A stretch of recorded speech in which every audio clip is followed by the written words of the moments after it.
할렐루야. 같이 한번 해볼까요? 그리스도인의 정체성. 예, 이러한 제목을 가지고 갈라디아서 오늘 6번째 시간을 갖도록 하겠습니다.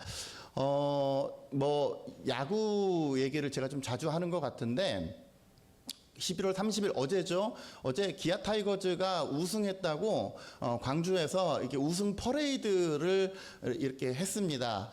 저는 그것까지 챙겨보지는 않았지만 뉴스면에 보면 스포츠면에 보면 그런 게 많이 있어서 이렇게 했나 보다 이렇게 됐는데, 그게 35년 만에 고향에서 우승을 한 거라 금남로 해가지고 막 우승 퍼레이드 하고 멀리서 팬들은 다 가고, 저는 사실 그 정도까지는 팬이 아니어가지고 갈 정도로는 안 되고, 하여튼 그래서 참 우승해서 축하하고 그렇구나, 이제 이런 것들을 보게 됩니다. 저는 사실 올해 이 시즌을 보면서 이 올해 기아가 참 우승하면 내가 원이 없겠다, 너무 기쁘겠다 했는데, 그 기쁨은 딱 하루 가더라고요. 하루. 그날 딱 당일날.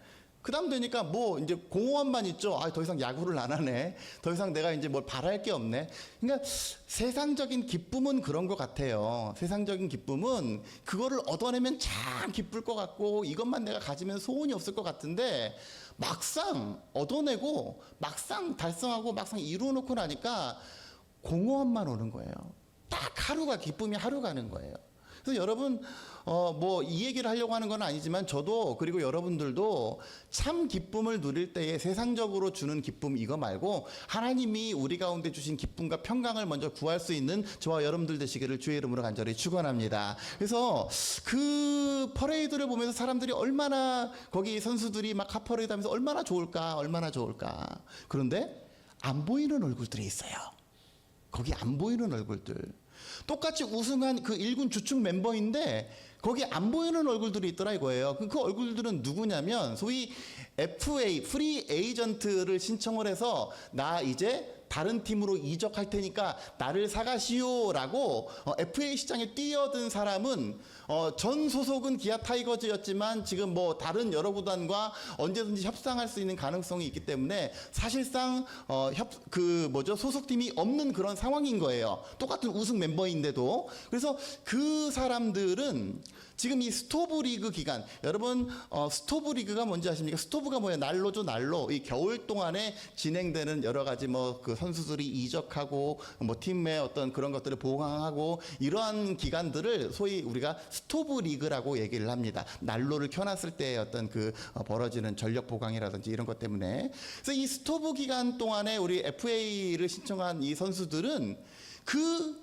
35년 만에 우승해가지고 다 막 기뻐하고 그 광주 시민들이랑 함께하고 팬들이랑 함께하는 그 기쁨의 자리에 같이 참석을 할 수가 없었어요. 왜? 신분상 무적이니까. 그러니까 이 사람이 소속감이라는 거 그렇게 중요합니다. 똑같이 함께 힘써서 우승을 일구어내고 그 우승의 주역이기도 하고 여러 가지 모양으로 미랄처럼 쓰여서 굉장히 뿌듯한 그 기쁨을 함께 누려야 함에도 불구하고 이들은 소속감이 현재 없는 상태이기 때문에 그 팀의 정체성으로부터 정체성을 부여받지 못했기 때문에 그 기쁨과 즐거움을 함께 누리지 못하는 그러한 모습을 우리가 보게 됩니다.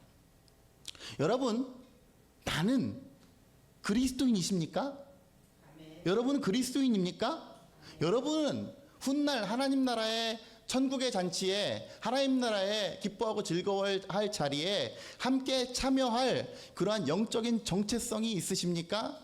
여러분, 바라기는 지난주에도 얘기했지만 교회에서만 성경 읽고 교회에서만 기도하는 썬데이 크리스찬 되지 마시고 세상 가운데서도 여러분들 온전한 그리스도인들 되셔서 저와 여러분들이 함께 훗날 하나님 나라에 갔을 때 잘했다 칭찬받는 그 기쁨과 그 은혜에 함께 즐길 수 있는 저와 여러분들 되어주시기를 주의 이름으로 간절히 축원합니다. 어제 우리 교사 기도회가 있었어요. 잠실지방 교사 기도회가 있어서 사실은 우리 교회학교에 속한 분들도 함께 참여해야 되는데 제가 그냥 따로 광고는 안 드리고 저만 갔습니다마는, 화성에 있는 어떤 교회, 논두렁 한가운데 있는 교회, 다들 안 된다 하는 그러한 교회의 목사님이 코로나 시절도 지나오면서 20여 년간 목회를 하면서 교회학교 아이들과 함께 성장하는 그러한 그 교회 목사님의 이야기를 들을 수가 있었습니다.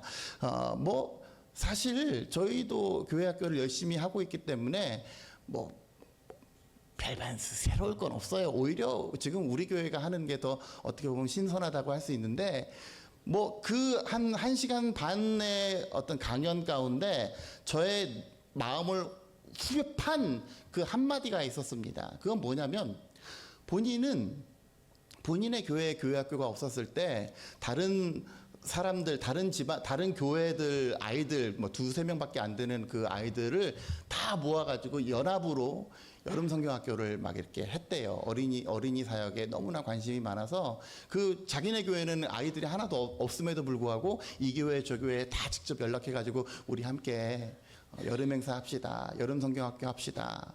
이렇게 해가지고 여름 캠프를 해가지고 작년에 올해죠. 올해 120명의 아이들이 모여서 함께 연합으로 여름 성경학교를 하는 그런 쾌거를 누렸답니다.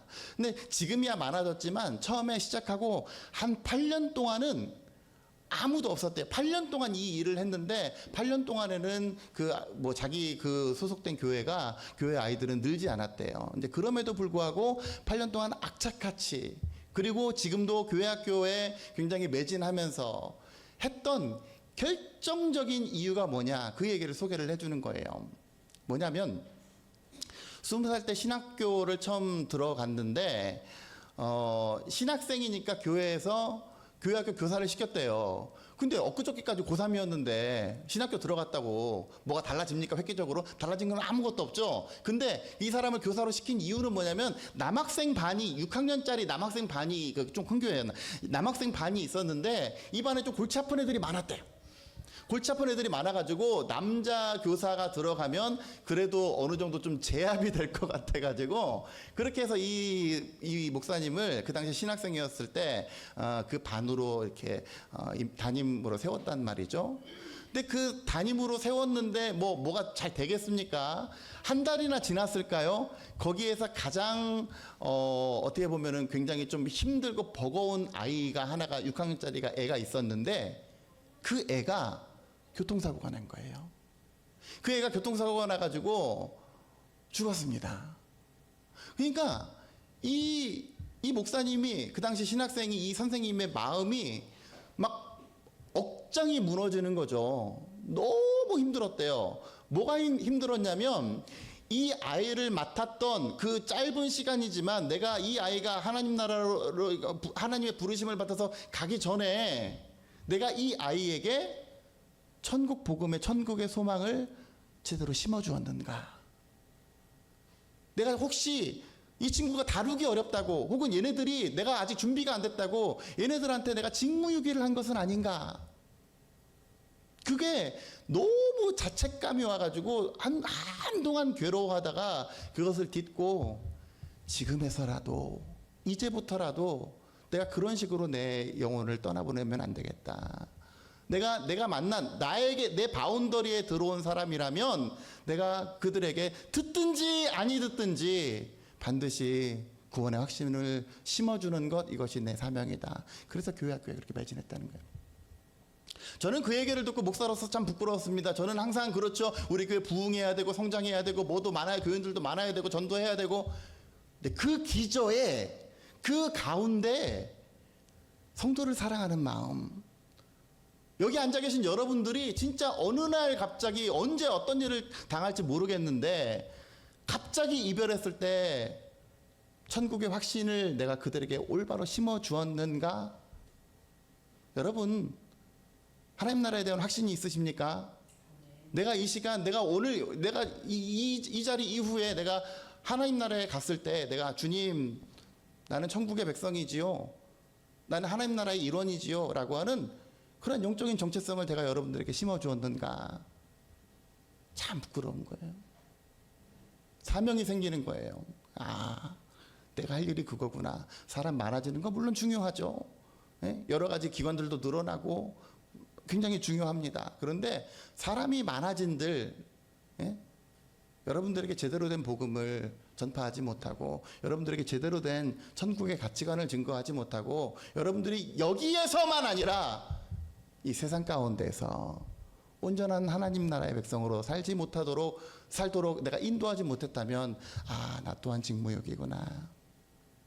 바라기는 이 시간에 제가 전하는 말씀이 그러한 간절함과 그런 애타는 마음으로 이 시간뿐만 아니라 이후에 모든 선포하고 전파하는 모든 말씀들이 여러분들로 하여금 참 그리스도인답게, 참 하나님의 사람으로서, 그리스도인으로서의 정체성을 가지고 살도록 그런 안타까운 마음으로 전파하는 이 말씀을 여러분들 아멘으로 잘 흡수하시고 받아들이셔서 여러분들 귀한 영적인 양약으로 삼으시기를 주의 이름으로 간절히 축원합니다. 오늘 갈라디아서 4장의 말씀을 통해서 그리스도인의 정체성에 대해서 우리가 묵상을 해보도록 하겠습니다. 어떻게 하면 우리가 이 땅 가운데서 처음에 말씀드린 것처럼 하나님 나라의 정체성을 가지고 살 것인가, 함께 기쁨을 누리며 살아가는 우리가 될 것인지 오늘 갈라디아서 4장의 말씀을 통해서 함께 은혜를 나누도록 하겠습니다. 4장 1절부터 보세요. 내가 또 말하노니 유업을 이을 자는 모든 것의 주인이나 어렸을 동안에는 종과 다름이 없다. 그러니까 쉽게 말하면 대기업 회장의 아들은 훗날 그 기업을 이어야 되겠죠. 근데 뭐 새파랗게 어린애가 뭘 알아요? 뭘 모르잖아요. 그러니까 어떻게 해요? 어렸을 동안에는 마치 종처럼 다뤄져야 돼. 왜? 이것저것 다 훈련해가지고, 그래서 그 아버지가 정한 때까지 후견인과 청지기 아래에서 훈련되고 성장해야 되는 그러한 것이 세상의 이치다. 그래서 우리 외국 영화 보면 알프레드 이런 거 있잖아요. 시종장한테 모든 것을 그 자녀들을 맡겨가지고 어렸을 때 훈육하고 이제 성장하면 그때부터 후계자 반열에 오르는 거. 그 어린 시절의 모든 상황은 분명히 비록 이 아들의 정체성은 아버지의 아들이고 유업을 이을 자이지만 그 일정 기간 가운데는 반드시 정해진 룰에 따라서 훈련되고 그 룰 규칙 아래에 있어야 된다. 우리가 지난 시간에 보았죠. 그 룰이 뭐라 그랬습니까? 율법이라 그랬어요. 마찬가지로 그렇게 되는 것처럼 이와 같이 우리도 어렸을 때에 이 세상의 초등학문 뭐겠습니까? 네? 뭐예요? 율법. 물 어려워요? 율법 아래에 있어서 종노릇했어 이때까지. 그래서 구약의 모든 구약의 질서를 움직이는 건 뭐였어요? 율법이었어요. 율법이었는데 때가 참에 어떤 때가 찼을까요? 하나님의 관점에서 이제는 됐다. 이제는 새로운 규칙이 필요하다. 새로운 룰이 필요하다. 그 때가 찬 거예요. 때가 참에 하나님이 그 아들을 보내사, 그게 지금 대강절, 예수님의 오심을 기다리는 절기 아닙니까? 그 아들을 보내사 여자에게서 나게 하시고, 율법 아래에 나게 하신 것은 율법 아래에 있는 자들, 우리들을 속량하시고 그 우리로 하여금 아들의 명분을 얻게 하려 하심이라. 그 예수 그리스도가 십자가 지신 이유는 뭐예요? 우리를 뭐 하기 위해서? 속량하기 위해서. 속량이 뭔데? 건져주는 게 속량이잖아요. 풀어주는 거, 이게 속량이잖아요. 풀어주기 위해서. 뭐해서? 율법의 모든 지배하에 그 가운데 속량해 주시기 위해서. 우리로 그래서 더 이상 종 노릇하지 말고, 종이 뭐라 그래서, 종은 시키는 거 하는 게 종이에요. 우리 지난번에 율법이냐 은혜냐 했을 때 우리가 어떤 교회의 어떤 상황들, 교회 일들, 그런 규칙들, 이런 것들을 율법으로 대하는 사람은 뭐라 그랬습니까? 시키는 거. 나 이거 하기 싫은데 왜 이런 걸 정해가지고 피곤하게 말이야. 어쩔 수 없이 억지로 끌려나가는 거. 그게 율법이에요. 그게 율법. 그게 종이에요. 종. 시키는 대로 해야 되는 거. 우리 신앙생활을 시키는 대로 해서 그 안에 기쁨도 하나도 없고 자원하는 마음도 하나도 없는 그러한 것이 아니라, 은혜로 그리스도를 믿는 믿음으로 내가 믿기 때문에 이걸 하고, 내가 믿기 때문에 이걸 섬기고, 믿기 때문에 교회를 충성하고 헌신하는 그러한 것이 돼야 돼요. 그게 뭐예요? 그게 아들됨의 신분, 아들의 명분을 얻게 하려 하심이라. 너희가 아들임으로, 그러니까 이 당시의 성경의 시대는 가부장적 시대였고 남성 중심적이었기 때문에 아들임으로 그랬는데, 요즘에 뭐 여성단체에서 들고 일어날 수 있죠. 너희가 자녀임으로 됐습니까? 자녀임으로 하나님이 그 아들의 영을 우리 마음 가운데 보내사 아빠 아버지라 부르게 하셨느니라. 이것도 또 들고 일어나요. 왜 하나님은 아빠냐, 어머니 하나님도 있는데, 이런 경우들이 굉장히 많아요. 이게 그러니까 아빠라고 하는 건 우리의 뭐죠? 부모됨의 어떤 그 존재를 통칭해서 그냥 아버지 이렇게 얘기를 하는 거예요. 아버지라고 부르게 하셨느니라. 그러므로 그렇기 때문에 그 은혜에 초청된 사람, 그 은혜를 받아들인 사람은 이후로는 종이 아니요 아들이니, 아들이면 하나님으로 말미암아 유업을 받을 자다라고 사도 바울은 가르치고 있는 것을 보게 됩니다. 여러분, 신약 성서에는 바울 서신이라고 하는 이 서신들이 몇 가지가 많이 있어. 총 13권의 바울 서신들이 있는데, 이 바울 서신들의 상당히 많은 부분이 바울의 어떤 신학적으로 바울이 설교하는 그 설교의 전개 내용은 뭔지 아십니까? 너희는 옛날에는 이러이러한 사람들이었어.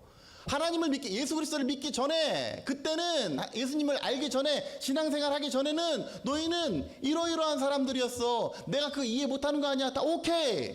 그러나 이제는 너희들은 이러한 사람이다 라고 하는 영적인 정체성을 지금 이제 이 자리에 앉아있는 여러분들, 이 자리에 은혜의 자리에 초청받은 여러분들의 영적인 정체성은 이러이러한 사람입니다 라고 사도 바울은 언제나 비포, 애프터에 대해서 얘기하는 거죠. 8절 한번 보세요. 8절. 그러나 너희가 뭐라고 합니까? 그때에는 언제?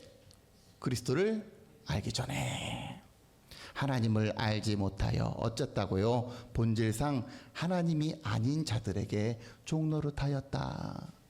그래서 뭐 세상의 것을, 우상을 내 주인 삼아서 살아가고, 그저 세상의 부귀영화를 나의 절대자, 나의 모든 것 삼아서 그냥 나아가고, 교회 안에서도 분명히 하나님을 예배한다고는 하지만 속으로는, 다른 생각으로는 다른 주머니 차고 있고, 그게 그때는 하나님을 온전히 알지 못해서 본질상 진노의 자녀였다.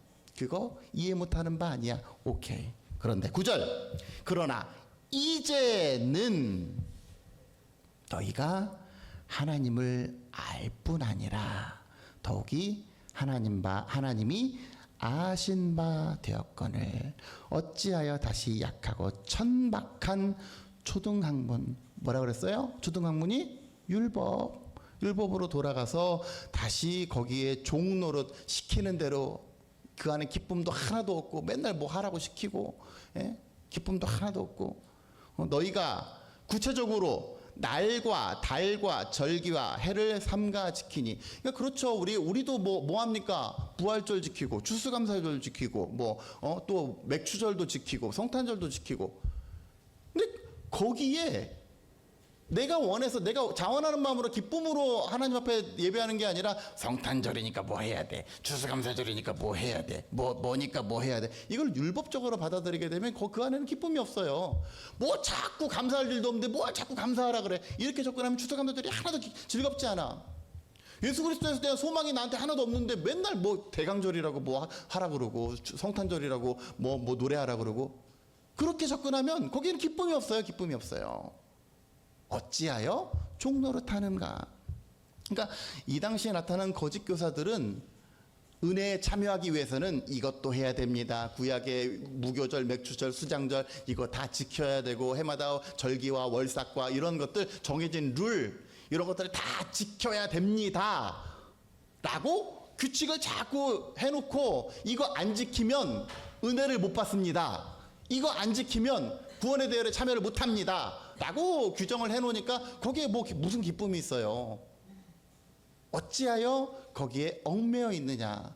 지난번에 뭐라 그랬습니까? 믿음이, 여러분 주보 한번 보세요. 믿음으로 빛나는 신앙생활 했죠. 믿음이 있으면, 내가 하나님을 온전히 섬기고자 하는 마음이 있으면 누가 시키지 않아도 온전히 예배한다니까요. 누가 기뻐하고 감사하십시오 하지 않아도 너무나 기쁘고 감사한 이 감격이 주체를 못해가지고 하나님 앞에 온전하게 뭐 예물도 드리고 추수감사 헌금도 하고 기쁜 마음으로 하나님께 감사의 표현과 고백을 하고 그렇게 되는 거예요. 그런데 그 안에 그게 빠지고 자꾸 이것을 율법적으로 대하니까 뭘 자꾸 하라 그래. 뭘 입고 오라 그래. 우리 그것도 마찬가지지 않겠습니까? 우리 성찬식 할 때도 자꾸 입고 오라 그래. 예? 주일은 좀 간편하게. 예? 주일은 예배 끝나고 놀러 가야 되고 예배 끝나고 뭘 편안하게 뭘 해야 되는데 뭘 자꾸 입고 오라 그래. 주일은 간편하게. 아니죠. 아니요. 그럼 예배가 뭐 거쳐갔다 가는 곳입니까? 아니잖아요. 하나님 앞에 간절한 내가 살아계신 하나님, 우리 아까 전에 얘기했지만 하나님 아버지라고 공경의 마음을 담아서 하나님께 예배할 때에는 그만큼 존경과 공경이 그 마음 가운데 내가 진정으로 담겨져 있다고 한다면 누가 그렇게 입고 오지 말라 그래도 입고 와요. 여러분 결혼식 때 어떻게 갑니까? 여러분 추리닝만 입고 갑니까? 아니잖아요. 왜? 그 이유는 뭐예요? 그 친구를 축하하는 마음이 있으니까, 축복하는 마음이 있으니까 그 격에 맞게 하려고. 그래서 그러지 않습니까? 뭐 결혼식 할 때 거기다 광고 안 하잖아요. 어떤 옷을 입고 오십시오. 뭐 구두는 무슨 색을 신고 오십시오. 그렇게 안 하잖아요. 그런데도 그렇게 최대한 격식을 갖춰서 가져가는 이유는 뭐예요? 내 마음이 시키니까 그렇게 하는 게 당연하니까. 그게 율법과 은혜예요. 근데 자꾸 거짓 교사들은 이것도 해야 되고 저것도 해야 되고 이 율법을 지켜야 돼. 그래서 11절 내가 너희를 위하여 수고한 것이 헛될까 두려워하노라. 사도 바울은 뭘 수고했습니까? 은혜, 예수 그리스도를 믿는 믿음. 복음에는 하나님의 의가 나타나서 믿음으로 믿음에 이르게 하나니 기록된 바 오직 의인은 뭘로? 믿음으로 말미암아 살리라. 이 신앙의 원리를 사도 바울이 그렇게 전해줬는데 이 당시 초대교회를 흔들어 놓은 많은 영적인 세력들이 이것을 자꾸 부정하고 다시 율법적으로 시키는 대로 그러한 성도들에게 있어서 그리스도인의 정체성을 회복하는 두 가지 방법이 있었습니다. 하나는 뭐였냐면 나는 하나님을 아는 자 되었고 특별히 하나님께서 나를 아신 바 되었음을 기억하는 겁니다. 9절 그때는 모르겠고 이제는 너희가 하나님을 알 뿐 아니라. 여러분 질문할까요? 여러분 다 하나님 아시죠? 네. 아침에 안 좋은 일 있으셨어요 혹시? 다 표정들이 다 막 화가 나신 분 같아. 우리 아들이 엊그저께 금요일 날 아침에 막 준비를 하는데 승우야 뭐도 신고 뭐도 하고 막 그래. 근데 이제 금요일만 되면 저는 하는데 주일 예배에 대한 어떤 그런 생각이 있다 보니까 이것저것 생각을 많이 한단 말이에요. 근데 우리 애가 제 표정을 보더니 아빠 왜 아침부터 기분이 안 좋아? 그래서 아니 나는 기분이 안 좋지 않아. 아빠 표정이 그래. 아니야 난 기분이 안 좋지 않아. 여러분 안 좋지 않죠? 괜히 자.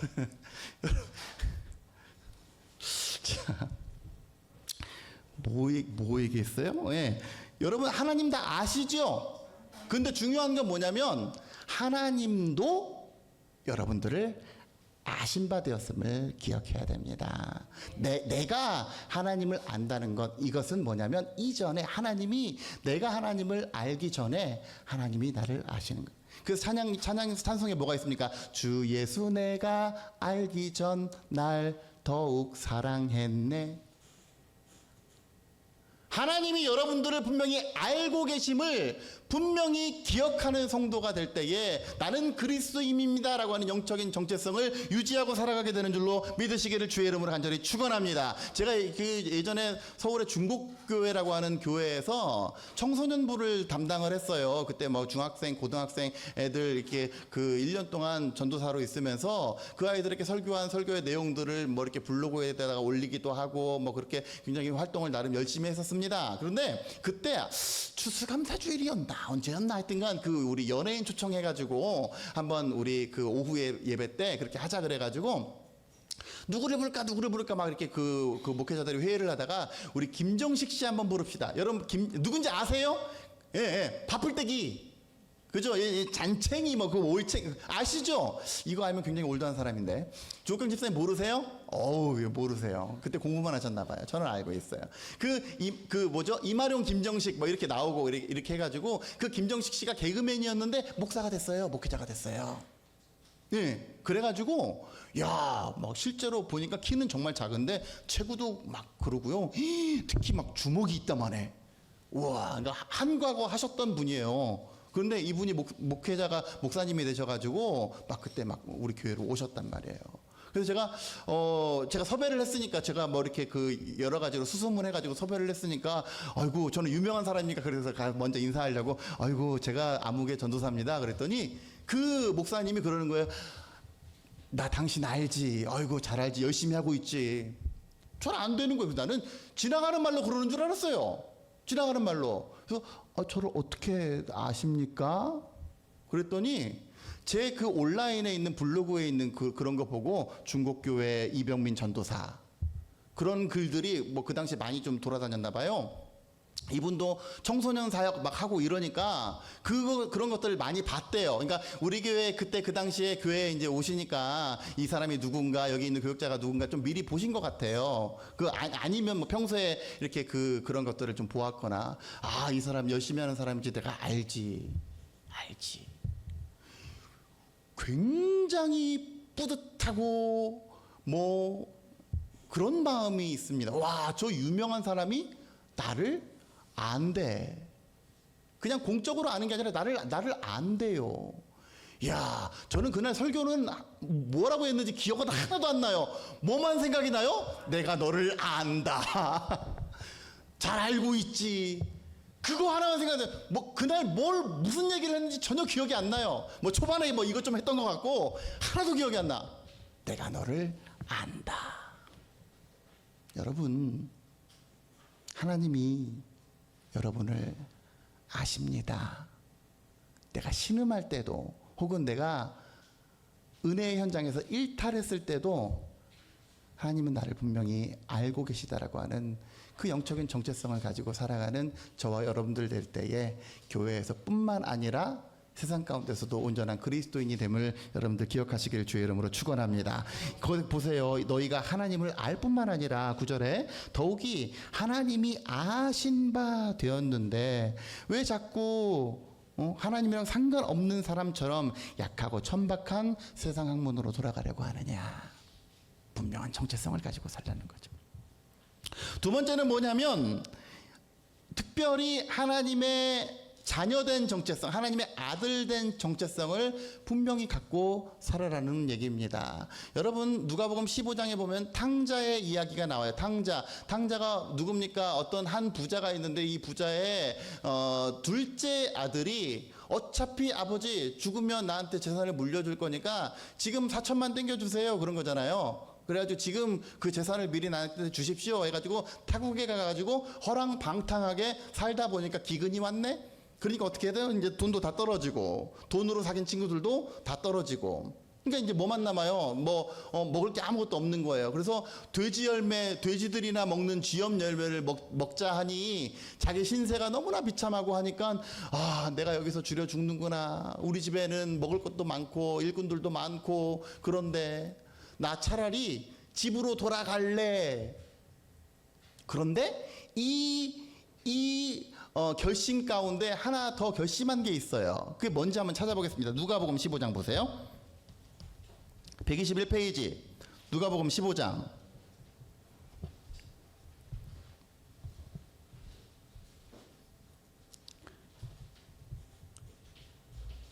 18절 이하를 보세요. 그 11절부터는 조금 전에 제가 다 해드렸고 18절 내가 일어나 아버지께 가서 이르기를 아버지 내가 하늘과 아버지께 죄를 지었사오니 내가 세상 가운데 살다 보니까 내가 죄인이 되었사오니 원래는 나는 뭐하는 사람이었는데 아버지의 아들이었는데 죄를 짓고 살다 보니까 지금부터는 아버지의 아들이라 일컬음을 나는 감당하지 못하겠습니다. 그래서 나를 품꾼의 하나로 보소서 하리라 했다. 그러니까 자기 자신을 뭘로 생각한 거예요? 아들이라고 생각을 차마 못하겠는 거예요. 뭔가 왜 세상 풍파에 찌들어 살다 보니까 나는 죄인이지. 나는 하나님 앞에 부끄러운 사람이지. 그래서 나는 아들이라고 하기엔 참 그렇고 나는 그냥 종입니다. 그냥 나는 그런 천한 사람이지. 이렇게 생각을 한 거예요. 자기 정체성을 그렇게 설정한 거예요. 그랬는데 그 아들을 맞이하는 아버지는 어떻습니까? 20절 이에 일어나서 아버지께로 돌아가니라. 아직도 거리가 먼데 아버지가 그를 보더니 지근히 여겨 달려가 목을 안고 입을 맞추어서 이렇게 서로 상봉을 했어요. 21절 나는 죄를 지었사오니 지금부터는 아들이라 일컬음을 감당하지 못하겠습니다. 자기 정체성을 잃어버렸죠? 그랬는데 22절 아버지는 종들에게 이르되 제일 좋은 옷을 내어다가 입히고 손에 가락지 끼우고 발에 신을 신기고 살찐 송아리를 끌어다가 잡으라. 먹고 즐기자. 왜? 그 이유가 있어요. 이 내 아들은 죽었다가 다시 살아났으며 내가 잃었다가 다시 얻었노라. 자기는 종이라 그러고 갔는데 아버지는 뭐로 생각을 한 거예요? 아니야, 너는 여전히 내 아들이다 라고 얘기를 하는 거예요. 나는 세상 가운데서 아버지를 배신하고 십자가를 등지고 나가서 세상 가운데서 그냥 내 멋대로 살아서 정말 하나님 앞에 부끄럽고 죄송하고 쪽팔려서 나는 내 아들 되면 정체성을 잃어버렸는데 아니야, 너는 나에게 소속된 내 아들이야. 너는 이 팀 가운데 소속된 그 정체성을 가지고 살아. 이 아들은 함께 기쁨을 못 누릴 줄 알았어요. 그저 그냥 밥만 좀 해결해 주시면 전 참 좋겠습니다. 좀 종으로서 이제부터 밥이라도 좀 해결해 주시면 좋겠습니다 했는데 아버지는 뭘 배설해요? 잔치를 열잖아요. 함께 기뻐하고 함께 즐기자. 너의 정체성은 종이 아니라 아들이고 나의 소속된 사람이고 여기 이 팀에 소속된 그런 정체성이 있으니 함께 이 퍼레이드를 즐기자. 여러분, 내가 지금 이 시간 이후에 당장 하나님께 불려서 하늘나라에 갈지라도 여러분들 하나님 나라의 정체성을 가지고 영적인 정체성을 가지고 살아가는 저와 여러분들이 되게 될 때에 우리 다 함께 기쁨의 잔치를 누릴 수 있게 되는 줄로 믿습니다. 그 정체성이 없으면 맨날 죄의식 가지고 살아요. 예? 맨날 세상 가운데서 이리저리 방황하다가 아이고 나도 저 잔치에 참여하고 싶은데 나도 저기에 소속되고 싶은데 나도 은혜 가운데 살고 싶은데 근데 내 삶을 돌아보면 뭡니까? 은혜랑 전혀 상관없는 삶을 살고 왜 그렇게 살아요? 그리스도인인데 결단하면 되잖아요. 지금이라도 돌아가서 나 아들됨의 신분을 회복하길 원합니다. 그 아들됨의 신분을 그 명분을 주시기 위해서 십자가에 달리신 예수 그리스도, 그 예수 그리스도를 날마다 묵상하면서 나아가는 사람이 되게 될 때에 여러분 세상 가운데 얼마나 유혹이 많습니까? 세상 가운데 얼마나 우리를 흔들어 놓고 또 환난 가운데 거하는 일들이 얼마나 많이 있습니까? 그러나 그 가운데에서도 좌로도 우로도 휩쓸리지 마시고 오직 그리스도인의 분명한 정체성을 가지고 살아가는 저와 여러분들 되셨을 때에 그 어떤 순간 어떤 현장에서도 내가 지금 당장 불려가더라도 나는 주의 백성입니다. 주의 자녀입니다. 그 정체성 가지고 믿음으로 승리하며 나아가는 저와 여러분들 되시기를 주의 이름으로 간절히 축원합니다.